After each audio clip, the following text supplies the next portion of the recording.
Hi, how are you? I just wanted to come back here. I'm going to try something new on this platform, and we'll see how it goes. I might do it every day and see if it helps anybody with anything. I don't know, or if it's enjoyable or helpful. It's probably more the word. Because inner work is very rarely enjoyable. The outcomes can be enjoyable, but the actual process can be difficult. And I know because I've been doing inner work on myself for quite a while now. And I don't think it ever ends if we truly like to grow and move forward and progress and become a better version of ourselves.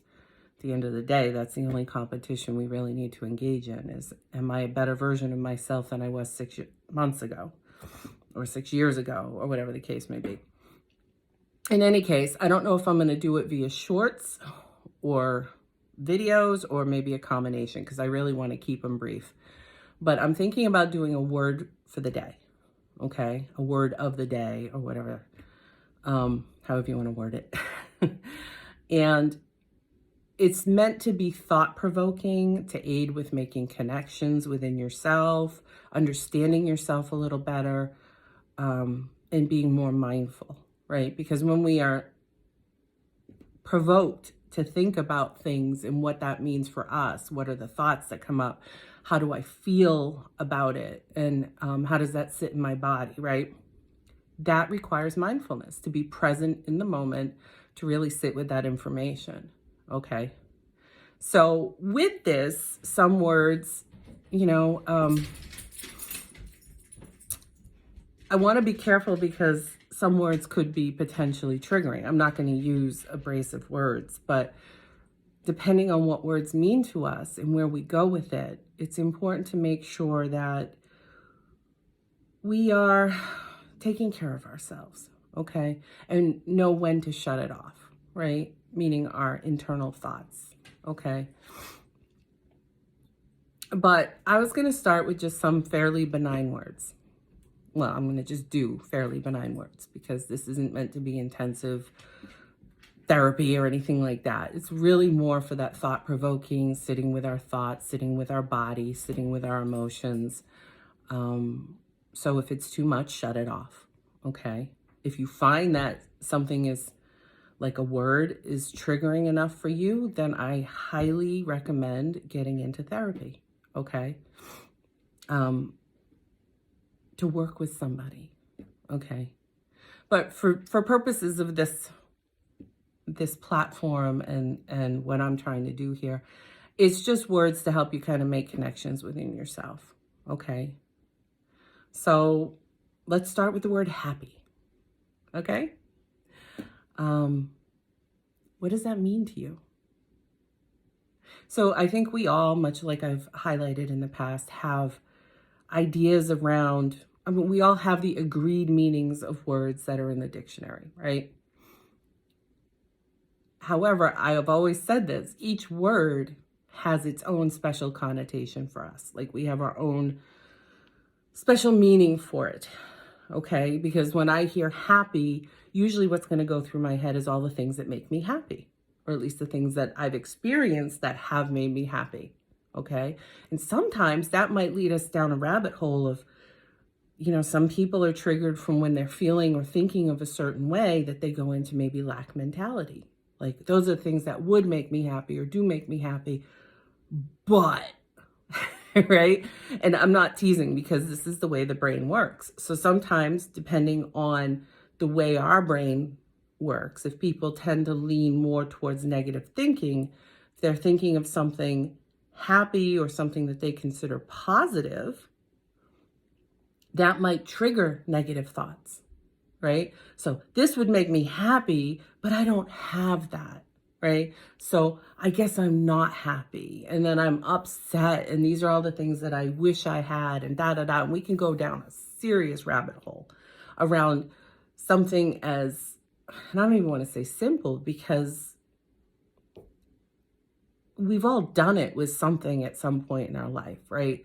So if someone has that tendency, that doesn't make you less than, it doesn't make you bad, right? What that means for you. Doesn't make you lacking. It just makes you a fallible human being like the rest of us. It makes you human. So this is more about piecing together ourselves and just thought provoking, like, when I hear the word happy, what does that mean to me? What are the thoughts that are provoked by that? What are the thoughts that are coming up to my head? What are the emotions I'm sitting with when I think of happy? Am I feeling happy, or do I go right to sadness or irritation? Like, why would you ask me that question? Right? Because maybe it's bringing you to a place you don't want to go. And then ask yourself why or what. What does that mean for me? Right? This is just really to highlight how to do the work. Okay? It's how do I find those answers within myself, and what do I do with that when it comes up? Okay? Oftentimes it's if you find that what's coming up for you isn't something you really want to sit with. If it's too much, then we want to distract and then, get out of that emotion. And maybe get help with that. But oftentimes it's enough where we can look at it and say, let me look at that. That might be how I'm thinking or feeling, but does that make it true? Let me check the facts. What are the facts in this situation? Not the emotions. Emotions are there to teach us something, to highlight something, but this is why it's good to take time and not act on emotions, to be responsive, not reactive, because emotions aren't always telling us the facts. It's telling us about our perceived facts, okay, with regards to our belief systems. So like I always say, your subconscious belief systems are the filter in which you're engaging your environment through.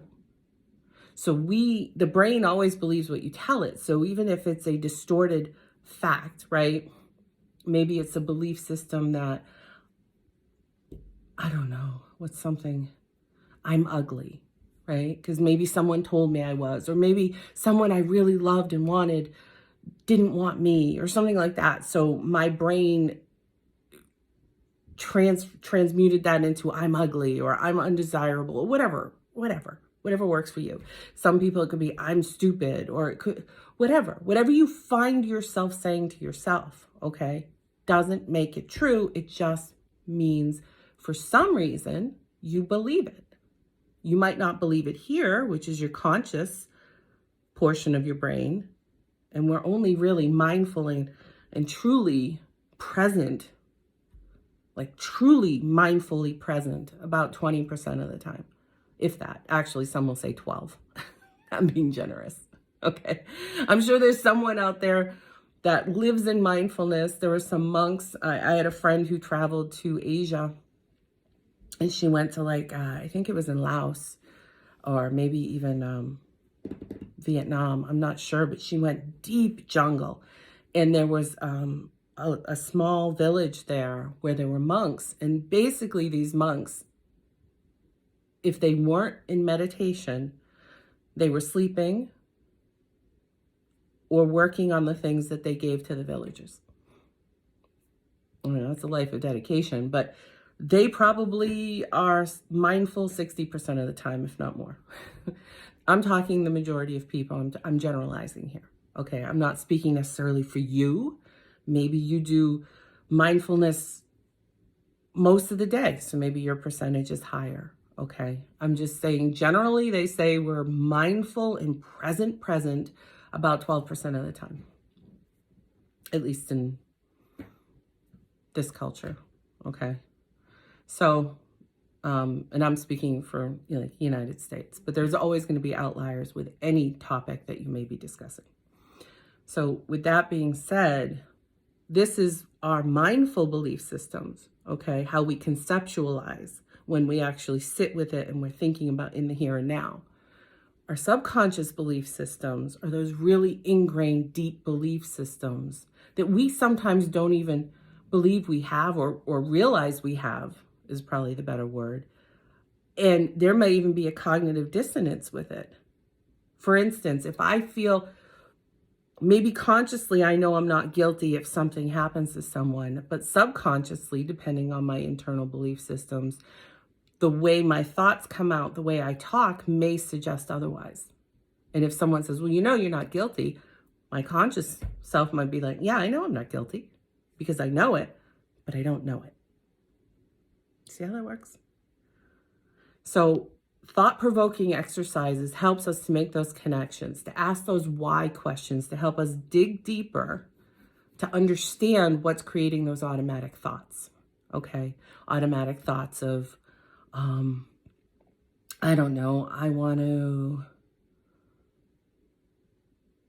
maybe I want to host Thanksgiving. I don't. Anyone who knows me knows I'm not a hostess, even though I did it for a living once. In any case, I don't want to host Thanksgiving. I did it once, one and done. But say in this case, maybe I want to host Thanksgiving this year. And my first thought is, that's selfish. Because maybe it's something that someone else in my family does.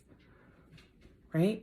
So then you have to ask, like, why do you have guilt with that? Like, why do you feel that's selfish? And then maybe write it down. Write down your answer when you sit with it and think about it. And then ask yourself another why question to that answer. Maybe the answer is, I feel guilty because I don't want to upset my family member. Well, why would that upset your family member? Or maybe the appropriate question, depending on, what you're digging for, is why do you think that would be upsetting to someone? Or why does it matter to you that upsets them? Because maybe that's someone who's always upset. Or maybe that's someone who projects a lot. These are some of the ways that we kind of find those answers, and we can really dig deep. So the more why questions, the deeper you go, the further you can answer. And sometimes we hit a blockage where we can't answer.